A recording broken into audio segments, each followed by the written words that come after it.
जय हिंद, जय भारत। मैं बैठा हूँ Netaji Bhavan 38/2 Elgin road, Kolkata, and I have a very special guest with me, Dr. Sugata Bose, grandnephew of Netaji Subhas.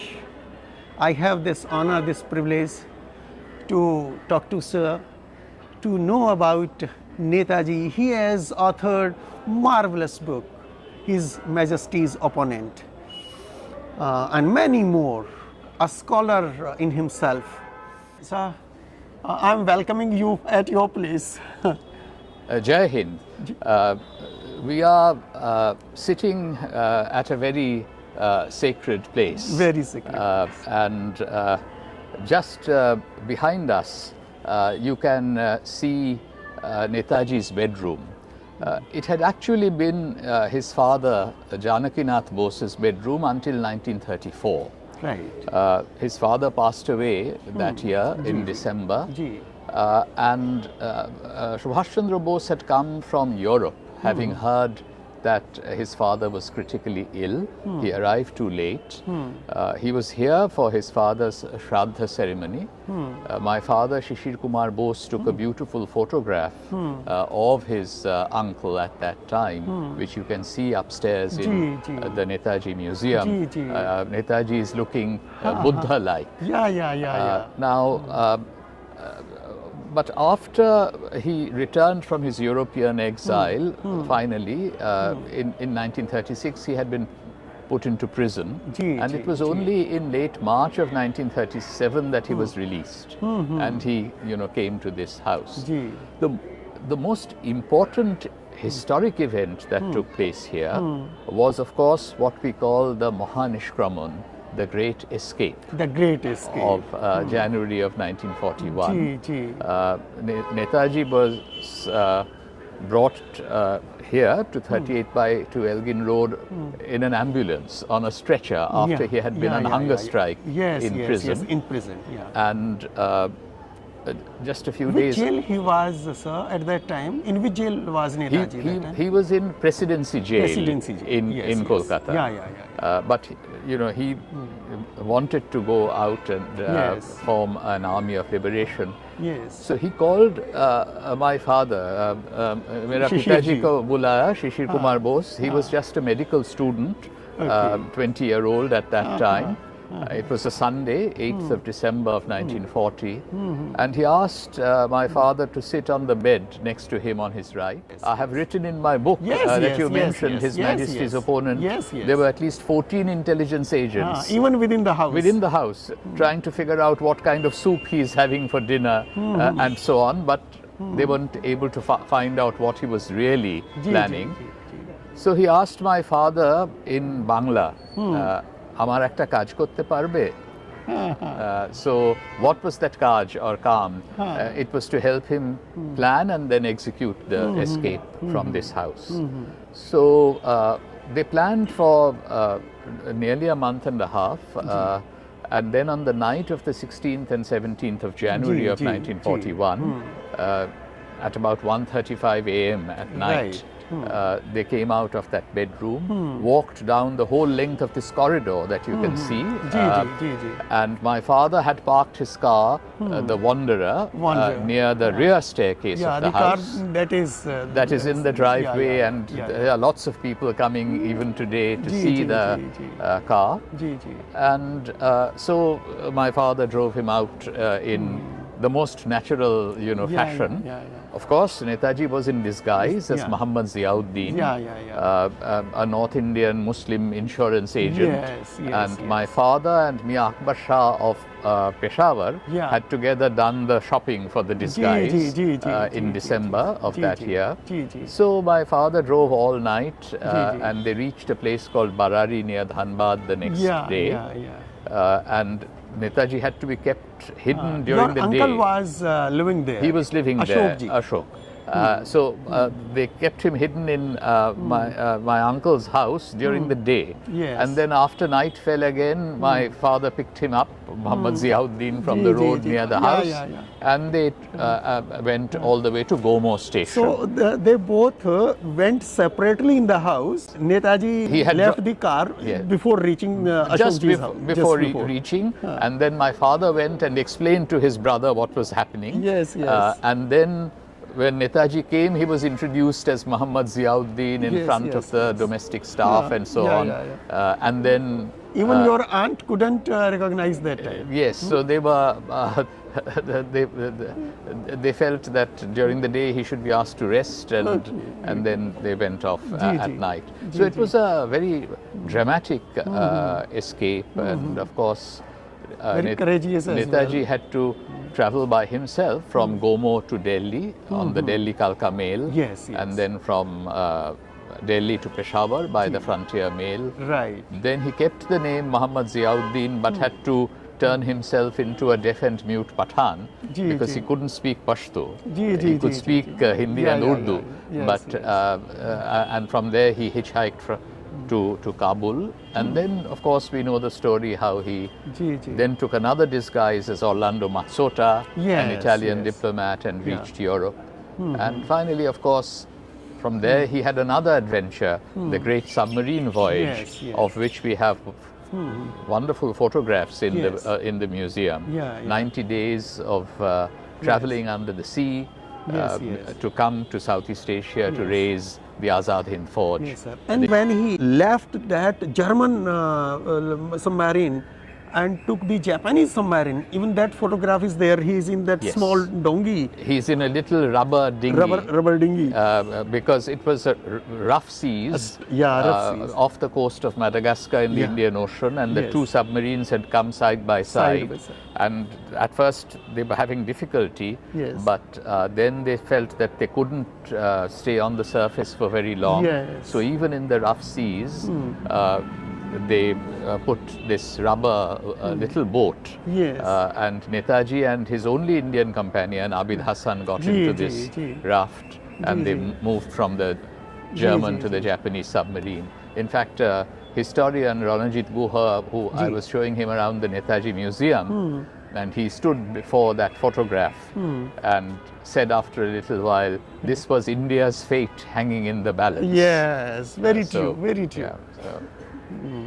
And I think that was the only case when a civilian shifted from one submarine to another during the World War. During the World War, it was an absolutely marvelous military feat, and happening in an area where the enemy had dominance both at sea and in the air, but it was very well executed. And so the Japanese submarine, Abid Hassan has told us, was a little bigger and a little more comfortable, and they had brought Indian spices from Penang so that they could give Netaji some food that was somewhat to his taste, and that took him to Sabang in Sumatra. Sir. And from there he traveled to Japan. He then traveled by air to Japan. He basically gathered support of the Japanese for his movement, and already, of course, from Japan he made some broadcasts. But then he came to Singapore, where he arrived on the 2nd of July, and then on the 4th of July of 1943 in the Cathay Theatre of Singapore, he took the leadership of the Indian independence movement from Rash Bihari Bose. And at that time, that evening, he made a very stirring speech in Hindustani. I mean, he was saying, "Jab hum phir Lal Kile Delhi pe jaakar wahan hamare victory parade karenge," and he could not complete his sentence because there was such enthusiasm among the audience. We have all that film footage at Netaji Bhawan, and then he was very clear. He said, you know, हम जिंदा रहे या मरे वो कोई बात नहीं है, सही बात ये है, अहम बात ये है, हिंदुस्तान आज़ाद होगा. And so he took the leadership of the movement on the 4th of July, and then on the 5th of July in Singapore, on the Padang, there, Maidan, Yes, the yes. Azad Hind Forge was Yes. there in formation, Yeah. and he took the salute as the supreme commander Ji, of ji. the Azad Hind in Forge. Ji. Could you tell us something about the arduous task that was before INA under those adverse conditions? How Yes. bravely they fought? Yeah. First of all, I think it took some time for Netaji's submarine journey to be organized. Had he come a year before, the war situation would have been much more favorable. He had wanted to coincide the armed thrust from outside with the Quit India movement Yes. inside India, but Yes, that did yes. not quite happen. But nevertheless, 1943 was just a remarkable year in Netaji's life. You know, at the beginning of the year, he was still in Europe.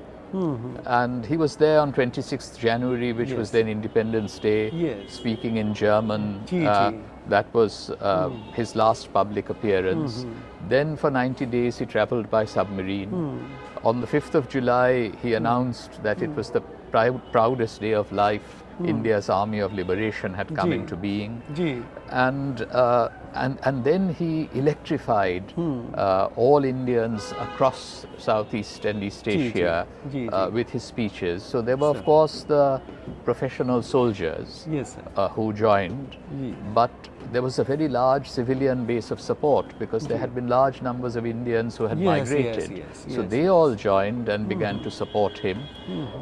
He set up a women's regiment of the INA, Yes. the Rani of Jhansi regiment. ji. His biggest success was that he united Hindus, Muslims, Sikhs, Yes. Christians. Yeah. He believed in equality and unity, so everyone trusted him. So he was built.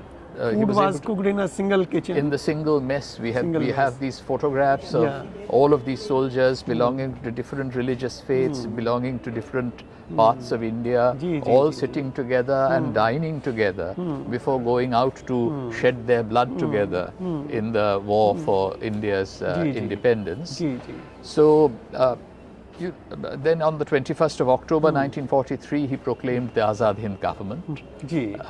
And then before the end of the year 1943, he was standing on Indian soil in the Yes, Andaman yes. Islands. Yes, yes, and he yes, yes. renamed Andaman and Nicobar Shaheed and Swaraj. Ji, ji. It is almost miraculous, Miraculous. that there he was in Germany at the beginning of the year. And- He was and on the before Andaman year-end. Islands saying that the cellular jail is now liberated, ji. where Ji, all ji. the Indian revolutionaries Ji, used to ji. suffer. Yeah. And then in early 1944, the Indian National Army moved forward. Netaji himself shifted his headquarters from Singapore to Rangoon Yes. in January of Yes, 1944. And in early February, the Azad Hind Forge went to fight on the Arakan front. Yes. And near Chittagong. Yes, And yes, then in March of 1944, they crossed the Indo-Burma frontier towards Imphal and Kohima. Ji, ji. So they fought very bravely, all the way from March until August of 1944. Ji. At first, it looked as if Imphal would fall, but unfortunately, the Japanese were not able to provide air support because Yes, they were already yes. losing in the Pacific. Yes, yes. And the yes. Americans gave the British air support. Yes. And that's why, after several months, they were able to break the siege of Imphal. Yes, yes. And eventually, the Azad Hind Force soldiers had to, retreat from Manipur and Nagaland. Ji. And they fought, of course, they continued to fight rearguard actions in Burma. We Yes. forget that Burma was a province of British India until At that time, 1937. yeah. Yes, And it was still part of the British Empire. Ji, ji, ji, So they were still fighting against the British in Burma. And that went on until as late as April of 1945. Ji. And it was only then that Netaji decided that he would be retreating on foot Yes. from Burma to Thailand. Ji, There were the women of the Rani of Jhansi regiment who walked with him. He was escorting them. It was a heroic retreat. Heroic and retreat, so you know, they basically paid the price for India's freedom, for our independence, so that we could be born in free India.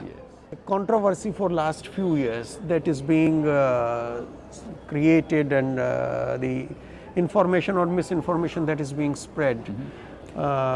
Some people are trying to make us believe that Netaji came back to India, and as that Swami, he lived near Ayodhya for so many years. What would you say about that? I mean, of course, it is a lot of misinformation and disinformation that has been spread.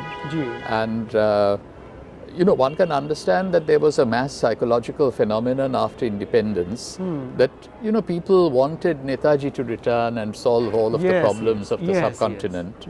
But that sentiment has been exploited by a few people. And especially that one particular story, which is a deliberate fabrication, which has been spread about this some Baba, that is just a gross insult to Netaji Subhas Chandra Bose. Very true. And here was a man who sacrificed his all and sacrificed his life for the cause of India's freedom, the only front-rank leader of the Indian independence movement to make that supreme self-sacrifice. And instead of honoring his martyrdom, there are just a few people who are misleading the people of our country.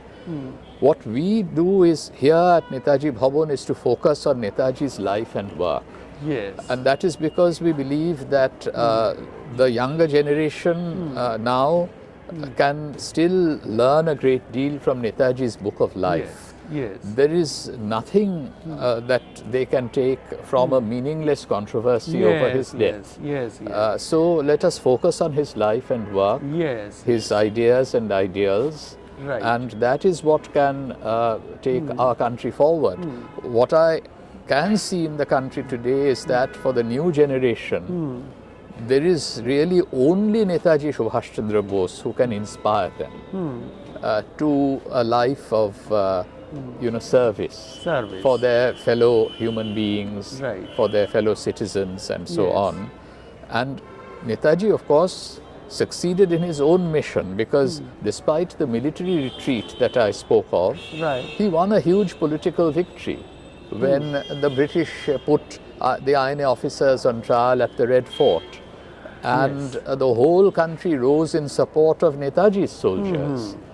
And you know, in those days there used to be a slogan, Lal Kile se aaye awaaz, Saigal Dhilan Shanawaz. And the British realized that they could not any longer use Indians to hold Indians in subjection. So the reason why Netaji had gone outside was because he had seen from 1921 to 1941 that the civilian masses had responded to Mahatma Gandhi's call, had joined the mass movements, but the Indian soldiers were still serving the King Emperor. And he wanted to instill them a new loyalty to the cause of India. And in that he succeeded. He succeeded. And you know, the British had to quit India eventually. The February 46 Royal Indian Navy uprising and so on, it became very clear that the British could no longer hold India in subjection. But also, he was not just a soldier. He paused between battles and he had a very clear vision of the social and economic reconstruction of India once freedom had been won. And he had laid out his vision in so many speeches, including his Haripura address as President of the Indian National Congress. And those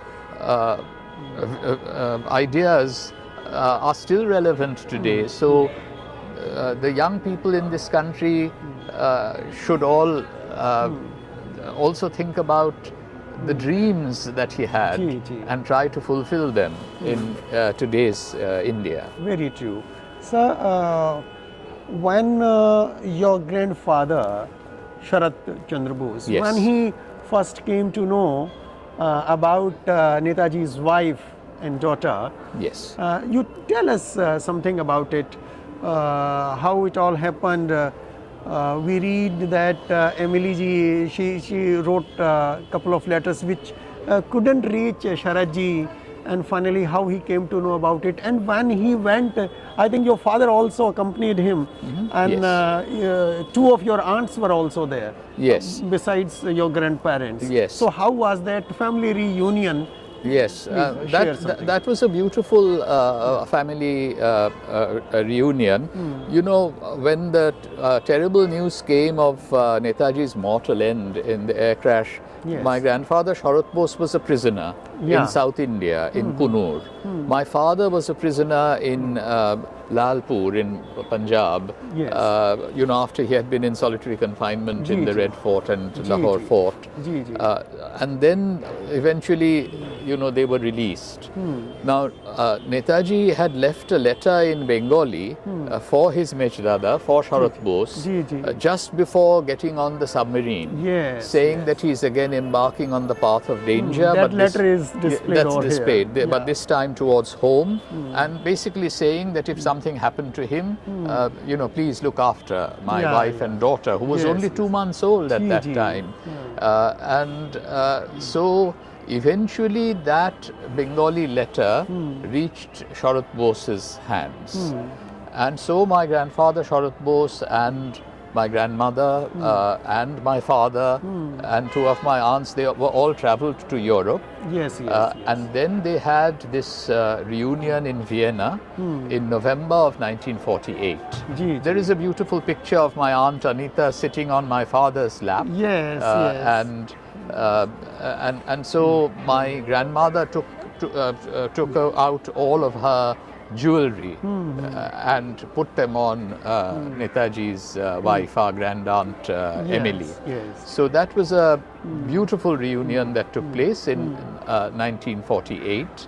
And later, when my father was doing some advanced training in pediatrics in Vienna, he had an opportunity to spend a lot of time with his Aunt Emilie and with his sister Anita. Ji, ji. I met them for the first time as a child. That was in the Christmas of 1959. Ji. My father, Shishir Kumar Bose, my mother, Krishana Bose, and we were in Vienna. As it happens, my grandaunt Emilie and my mother Krishna share a birthday, which is Okay. 26th December, the day after Christmas Day. Ji, ji, ji, ji. And so they celebrated their So tomorrow is your mother and mother's your, birthday, and yes, so grandaunt's a great grandaunt's birthday. So so we were sort of together. That was the first time that I you know, met her. And then later that year, once my aunt Anita turned 18, she came and stayed with us in Yes. Calcutta and so on. So yeah, so that was again, we were talking about Netaji's sacrifice. I mean, of course, there is that, you know, sacrifice on the battlefield, but also, you know, giving up the normal, you know, pleasures of life in order to, you know, serve his country. Ji, ji. And again, I have to say that certainly, you know, his wife also sacrificed a great deal for the Ji, cause, because certainly. because Netaji had told her that he had already given everything to his first love, his country. Yes, yes. That letter is also, yeah. He pours out his heart in Yes, that letter. that's right. And that too, she gave it to us only in 1994. First of all, my father and I were putting together, editing and publishing Netaji's collected works. Right. And then in 1993, partly because my father had suffered a health setback in 92, Ji. she gave the letters that Netaji had written to her and said that it would be best if these were published while my father was still alive and well. And so she said that next year would be the 60th anniversary of our first meeting. So we worked and we put the book together, and on that 60th anniversary in 1994, we were able to present the book to her. Right. But then she was very happy, of course, and but that next morning she came and gave a letter to my mother, saying that this is for you, Krishna. This is a love letter. And we found that the most important letter certainly she had held back and not Yes. given to us the previous year. And so that is a beautiful 3-page Yes, letter. absolutely, And where Netaji had written, please destroy after perusal, but fortunately she had not. She kept it. And so my mother brought that letter back. We were able to publish it in 1997 on Netaji's birth centenary. So, what we can learn from Netaji, how far Netaji's life, his works are relevant in today's time and in times to come? well, in today's time, I think the greatest relevance of Netaji's life, work, his writings, his speeches, is that he believed in, absolute equality of all human beings.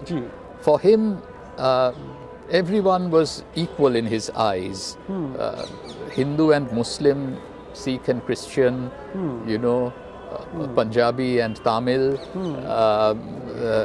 different linguistic groups are the great variety that we have. Most importantly, men and women, boys and girls, complete gender equality. I mean, he was saying this from the 1920s. The year that the Indian National Congress passed the resolution of Purna Swaraj, that year already, even before the Purna Swaraj resolution was passed, which of course he was calling for, he was talking about Purna Samyavad. Complete sort of equality. Right. And it is only on the basis of accepting the equal rights of each and every citizen in our country that we can build genuine unity. And there is too much divisiveness in today's world. And we therefore need to learn this lesson from Netaji, that we must give equal dignity to everyone. And that's how we can build a great India for the future. And that no sacrifice is too great when it comes to trying to build a beautiful country. He used this phrase. So No sacrifice is too great. too great. Yes. So when he decided to quit Indian Civil Services, and the letters that were exchanged between him and your grandfather. Yes. Those are again also very beautiful letters. Again, there is a story behind these letters, how we recovered them. He was writing during late 1920 and 1921 to his elder brother, and he used to write to his mother in Bengali, but he used to write to his brother in English. They are beautiful letters in English, and basically justifying why he was going to resign from the Indian Civil Service, that he could not serve two masters, and he was asking for his brother's support, which he always got in full measure. Emotional support, financial support, every kind of support. And then my grandmother had kept all of these letters very carefully. But in 1937, obviously these letters were given to Subhash Chandra Bose to take with him to Badgastein, where he was in late November and December 1937. And because he was writing his autobiography, an unfinished autobiography, and he was an Indian pilgrim, and he was quoting from those letters. And obviously then he brought back these letters, but as I said, there were all these intelligence agents which used to surround him and infiltrate even the house, which was a joint family house in those days. And so clearly he had kept all these letters in Sharat Bose's cigar box. And obviously a some police agent had taken them away. In 1980, just as we were beginning to publish Netaji's collected works, a man came to my father's chamber and said that I found this, and his father had just passed away, and it looks as if this might be something that belongs to you. And my father saw immediately that it was one of my grandfather Sharad Bose's cigar boxes, and he opened the box and found that there were these letters which Subhas had written to his brother Sharad Bose in 1921, the full letters, and also 18 letters written by Emilie Schenkl to him. So obviously, the father had been a police agent, but his son was good enough to return those letters. And so not just the quotations in an Indian pilgrim, we were able to publish the full letters. And they are so inspiring. I mean, any young person would feel genuinely inspired to read those letters because he's writing them as a 24-year-old. Certainly. And one thing, sir, in Europe when he was being treated for appendicitis. No, it was a gallbladder. Gallbladder stone. So gallbladder was removed. Gallbladder was removed, yes. So it is said that when he was filling up some form, there he wrote that all my assets to my countrymen, all my liabilities to my brother. That's Sharad. Right. He did. He did. So could you elaborate? In 1935 he had a gallbladder operation. There was a very well-known Viennese surgeon called Dr. Rudolf Daimel, who did the operation. Yes. And obviously he was asked to write before being put under anesthesia whether he had a message or a will, and that's what he wrote. All my assets to my country and all my debts are left to my brother. So that actually in many ways shows once again that how close the Bose brothers were in their shared struggle for the freedom of the country. So from that small message that Netaji wrote over there, we get two things critically. Number one, my love to my country is again, that's my first love, and I can sacrifice every bit of what I possess.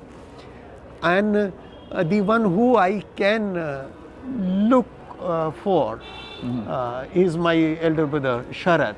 Yes, and that's why, of course, I mean, it was a great blow to Sharad Bose in particular, but Sharad Bose made certain that this house where we are sitting was dedicated to the nation on the 23rd of January of 1947.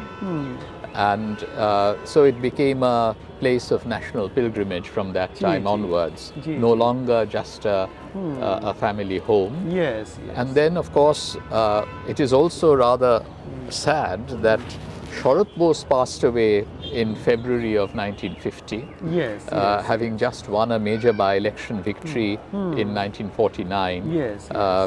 He was not able to continue to serve the country. He still, of course... What was his age at that time? He was only 60 years old when he passed away. 60 years. And of course, Netaji was even younger, only 48. I mean, what a loss for our country. And once this house, Netaji Bhawan, was dedicated to the nation, my father established the Netaji Research Bureau in 1957. And he was determined that we must preserve the best traditions of India's freedom struggle for future generations. And that he succeeded in doing. His Ranga Kaka Babu, his radiant uncle, had asked him to do this kaj, this work, and he never stopped doing Netaji's work until the last day of his life, which was 30th September of the year 2000. And this, of course, is still here as a living memorial to Netaji Subhas Chandra Ji, Bose. ji. As you could see, you have come, your family has come, Ji. but you know, ordinary Indians are Yeah. all Hundreds and streaming thousands. in Yeah. to see this house on Christmas Day. They are here at Netaji Museum, Netaji Bhawan, and I hope they are going back to their homes in different parts of the country and telling message is their being friends and spread. family that what they have seen, Ji, ji. why Netaji remains relevant One to anecdote India's future. I would share with you. In 1997, when we were celebrating Golden Jubilee of our independence. Yes. At the same time, birth centenary of Netaji, Yes. 1997. I remember an event was organized in Delhi where INA veterans from across the world, they came together, around some 400, 500 INA veterans were there. They were put in Indian Army Kent, Delhi Kent. For 3-4 days they lived there, and some cultural events were organized in Red Fort. I was also working there. So one evening, after all the events were over, those INA veterans, they were retiring, their cots were there, they were lying on, and I was sitting with them. Some 5-6 INA veterans, they were telling stories of INA, of Netaji. I saw that one veteran who came from Pakistan, he was fragile and in poor health. He was lying in his cot and he was not very participative in the discussion for some time. Then suddenly he got up, he put his hand on my shoulder and he spoke in Hindustani.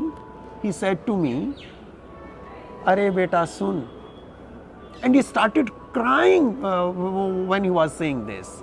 "Are beta sun, अगर नेताजी होते हमारे वतन का बंटवारा ना होता और हम अपने वतन में होते." He was crying profusely. This was the love, faith in Netaji, and I still remember that face. Yes, I remember 1997 well because usually I'm always here at Netaji Bhawan on 23rd January. Ji. But in 1997, since my father was here, my mother and I did go to the Red Fort. My mother was in Parliament at that time. Ji, ji. And I still remember, Gurbakh Singh Dhillon made a very Yes, rousing he was speech. there. Yeah. And yes, I mean, of course, if Netaji had been around, there would have been no Batwara. No Batwara. There would have been no partition because he was so fair-minded that he would make sure that everybody got their rights, and there would have been a very equitable sharing of power. And that's why I think it is a true tragedy. But again, if we want to take Netaji's lessons, I would urge the younger generation to work for better relations among the peoples of the subcontinent, because we actually have a great future if we don't fritter away our energies in meaningless conflicts. Right. Asia is on the rise. The whole of South Asia can be a very prosperous subcontinent if we follow Netaji's ideas. Right. Sir, at the last, what are different activities that Netaji Research Bureau is conducting to spread the message of Netaji? Well, of course, we have made sure that everything connected with Netaji, photographs, documents, letters, his voice recordings, INA songs, film footage, all of these have been collected from different parts of the world, so that everything is available to the current generation. But our motto is to seek inspiration from the past, but not be prisoners of the past. Right. We want to seek inspiration from the past to help us in our present struggles and to build a better future. Build the better. So that is what we are doing. So, you know, even say tomorrow on my, mother's birth anniversary, she was chairperson of Netaji Research Bureau Ji. from For quite a 2000 longer to time. 2020 for 20 years. And of course, she was part of the building of this institution with my father from the very beginning. We are, having a symposium on India's democracy. Ji, You know, what are the challenges? How can we enrich our democratic, processes? Ji, We have named lectures, named after Sugata Bose, my father, and of course, most importantly, the Netaji oration. And these used to be mostly about the past, recording the saga of the Indian National Army, but now it's also about the present and the future. Yes, absolutely, and, absolutely. So it's a very vibrant institute of history, but also, politics and international relations. And we hope that the younger generation will be part of our journey Yes, into yes. the future. Ji, ji. So thank you very much, sir. Thanks a lot. It's a really great experience listening all this from you. And thanks a lot, sir. Thanks Thank a you. lot. Jai Hind. Jai Hind.